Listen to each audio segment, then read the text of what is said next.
সালামু আলাইকুম dear viewers, welcome to my video. গতকালকে সন্ধ্যাবেলা আমি একটি কমেন্টস পাই আমার একজন ভিউয়ার্সের পক্ষ থেকে। উনি আমাকে জানিয়েছেন যে উনি কোথাও দেখেছেন যে মালদ্বীপের ভিসা বন্ধ হয়ে গেছে।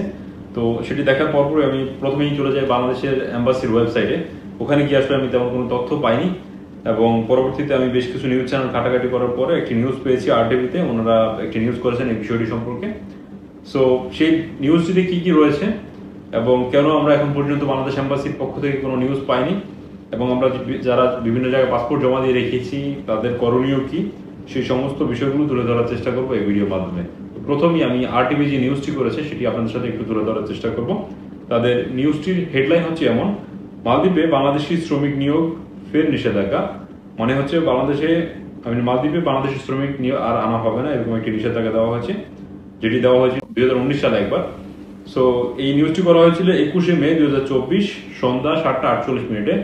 গতকাল মোটামুটি 8টার দিকে আপনার এই নিউজটি পাবলিশ করা হয় তাদের ওয়েবসাইট, RTV ওয়েবসাইটে। আপনারা চাইলে সেটি দেখে নিতে পারেন। এখানে তারা বিস্তারিত লিখেছেন, অবৈধ নিয়োগের কারণে আবারও বাংলাদেশ থেকে অদক্ষ শ্রমিক নিয়োগ বন্ধ করেছে মালদ্বীপ। সো আমি যেটি আপনাদের বারবারই বলতাম, আপনারা আসলে অবৈধভাবে আসার চেষ্টা করবেন না। দেখুন, ওনারা প্রথম লাইনে যেটি বলেছেন যে অবৈধ শ্রমিক আসার কারণে কিন্তু প্রথমেই তারা আসলে এই নিয়োগ প্রক্রিয়াটি পুরোপুরি বন্ধ করে দিয়েছেন। তারা আরো লিখেন, মঙ্গলবার 21শে মে দেশটির স্বরাষ্ট্র মন্ত্রণালয়ের মুখপাত্র ফাতিমা ত্রিপাদ বিষয়টি নিশ্চিত করেন।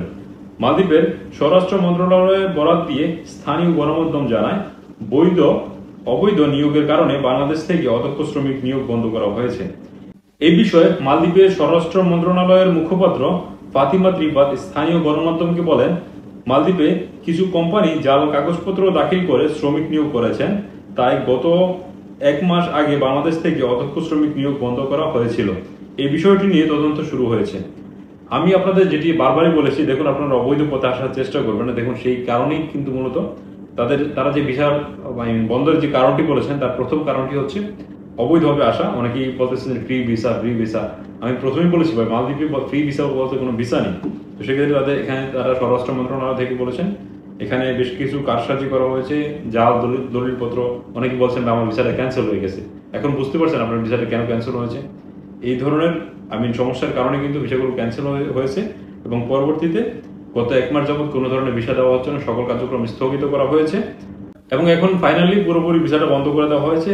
এখন আর নতুন কোনো শ্রমিক নিয়োগ করা হবে না। এবং তারা নিচে আরো লেখেন, মালদ্বীপে অবৈধ অধিবাসী সমস্যা দীর্ঘদিনের।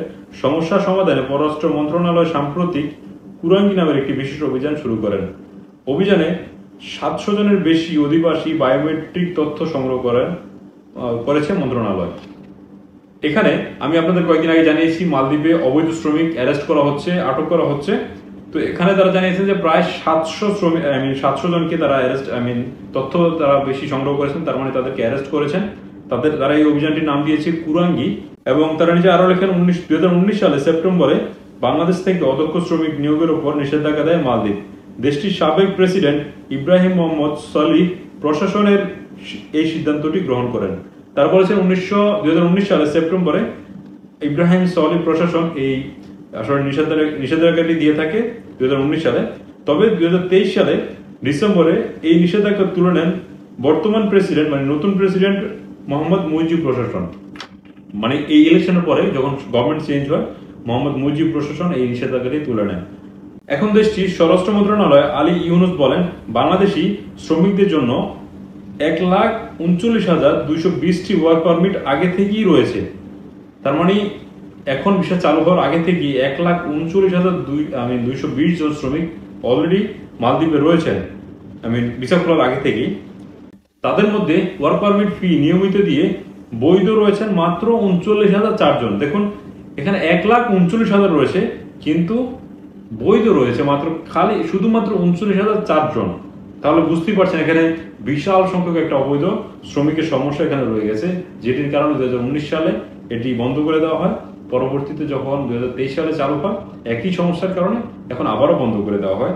এখানে এর পিছনে হাত রয়েছে আমাদের দেশের বেশ কিছু এজেন্সি, এদেশের কিছু কোম্পানি এবং এদেশে আমাদের কিছু ভাইরা রয়েছেন যারা দীর্ঘদিন যাবত এখানে রয়েছেন।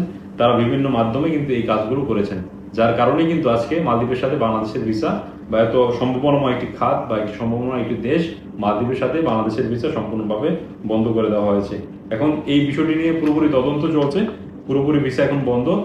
এখন যদি আমি বাংলাদেশের এম্বাসির ভূমিকা নিয়ে একটু কথা বলি, তারা কেন এখনো এই বিষয়টি নিয়ে ক্লিয়ার করেনি, তারা এই বিষয়টি কেন এখনো জানায়নি। আমি বাংলাদেশ এম্বাসির ওয়েবসাইটে গিয়ে যেটি দেখতে পারি যে আজকে মানে 22 তারিখ বাংলাদেশ এম্বাসি বন্ধ রয়েছে, কি একটা পূজা যেন বা কিসের কারণে।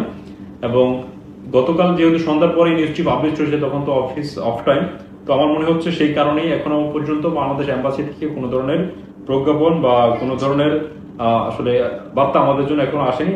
আমি বিশ্বাস করি যখন আগামীকালকে বাংলাদেশ এম্বাসি খোলা হবে, অবশ্যই তারা এই বিষয়টি সম্পর্কে একটি নোটিশ দিবেন এবং আমাদের অবগত করবেন এই বিষয়টি সম্পর্কে, বা শতভাগ নিশ্চিত করবেন। যদিও এখানে সন্দেহ করার কিছু নেই, কারণ বাংলাদেশের মধ্যে যতগুলো নিউজ চ্যানেল রয়েছে এবং যতগুলো বড় বড় নিউজ চ্যানেল রয়েছে, RTV তাদের মধ্যে একটি, সেক্ষেত্রে তাদের নিউজগুলো অস্বীকার করার মতো তেমন সুযোগ থাকে না। তারপরেও আমরা আসলে অবশ্যই আগামীকালকে বাংলাদেশ এম্বাসির পক্ষ থেকে ফাইনাল নিউজটি অবশ্যই পেয়ে যাব। এখন অনেকের প্রশ্ন থাকতে পারে যে আজকে থেকে আগামী দিনগুলোতে কি মালদ্বীপে বাংলাদেশের শ্রমিক প্রবেশ করতে পারবে না। তার উত্তরে আমি বলবো যে যাদের ওয়ার্ক পারমিট গুলো আপনাদের অলরেডি হাতে রয়ে গেছে, বা যাদের ওয়ার্ক পারমিট গুলো অলরেডি বাংলাদেশ এম্বাসি থেকে মালদ্বীপ ইমিগ্রেশন থেকে রিলিজ করা হয়েছে, বাংলাদেশ এম্বাসিতে আপনার অ্যাপ্রুভালের জন্য পেন্ডিং এ রয়েছে, শুধু সেই ওয়ার্ক পারমিট গুলো আপনারা হাতে পাবেন এবং মালদ্বীপে তারাই শুধুমাত্র আসতে পারবেন। এবং বাকি যারা রয়েছেন, যাদের পেন্ডিং এ রয়েছে বা বিভিন্ন সমস্যার কারণে দীর্ঘদিন যাবৎ পড়ে আছে, তো তাদেরগুলো আসলে সম্ভাবনা খুবই কম, বলা যেতে পারে 100% ভিতরে 10% সম্ভাবনা রয়েছে, যেটি আসলে নায়ের কাছাকাছি। আরেকটি হচ্ছে যে যারা বিভিন্ন জায়গায় পাসপোর্ট জমা দিয়েছেন, তাদের আসলে এখন করণীয় কি। দেখুন, আগামীকালকে মালদ্বীপ বাংলাদেশ এম্বাসি থেকে আপনার পুরোপুরি বিষয়টা ক্লিয়ার করা হবে। এরপরে অবশ্যই আপনারা যার কাছে পাসপোর্ট বা টাকা পয়সা দিয়েছেন, সব টাকা পয়সা তুলে নেওয়ার চেষ্টা করুন, যেভাবে তোলা যায় বা যেভাবে এই আপনার কাগজপত্র বা টাকাগুলো সংগ্রহ করা যায় সেগুলো করে নেন। অন্যদিকে ট্রাই করতে পারেন। অ্যাটলিস্ট মালদ্বীপে এখন আর কিছু হচ্ছে না বা কিছু করতে আসলে মালদ্বীপে এখন আসতে পারবেন না, তো যত তাড়াতাড়ি সম্ভব হয় আপনাদের টাকাগুলো তুলে নেন। যত দেরি হবে আসলে এই টাকাগুলো তুলতে ততই সমস্যা হবে। এখন পর্যন্ত মালদ্বীপের ভিসা নিয়ে এই ছিল আমার কাছে সর্বশেষ আপডেট, এবং পরবর্তীতে কোনো আপডেট আসলে অবশ্যই সেটি জানানোর চেষ্টা করবো। আজকের ভিডিওটি এখানেই শেষ করছি। শেষ পর্যন্ত সাথে থাকার জন্য আপনাদের সকলকে জানাই অসংখ্য ধন্যবাদ।